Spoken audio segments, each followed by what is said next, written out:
श्री स्वामी समर्थ.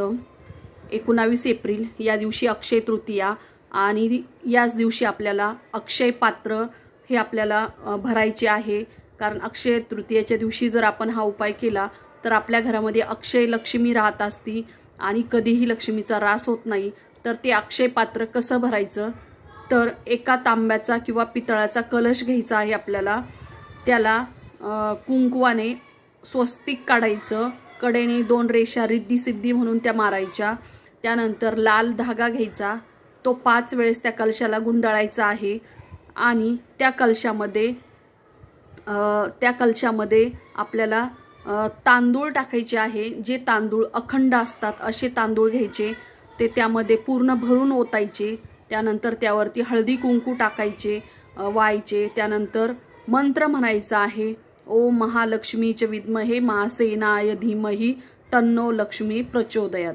हा मंत्र म्हणायचा. नंतर तांदळावर हळकुंड टाकायचं, जे अखंड हळकुंड आहेत ते टाकायचं. त्यानंतर पिवळी कवडी टाकायची एक. त्यानंतर 1 रुपयाचं किंवा 10 रुपयाचं 2 रुपयाचं असं कोणतंही नाणं तुम्ही टाकू शकतात.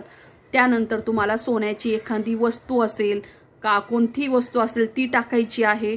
त्याला हळदी कुंकू पुन्हा परत अर्पण करायचं आणि नंतर धूप दीप अर्पण करायचं आहे.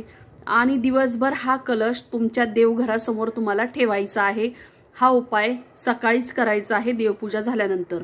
दिवसभर हा कलश ठेवल्यानंतर दुसऱ्या दिवशी सकाळी हा कलश यातल्या सर्वही वस्तू काढायच्या आणि एका लाल कपड्यामध्ये ह्या गुंडाळायच्या आहे.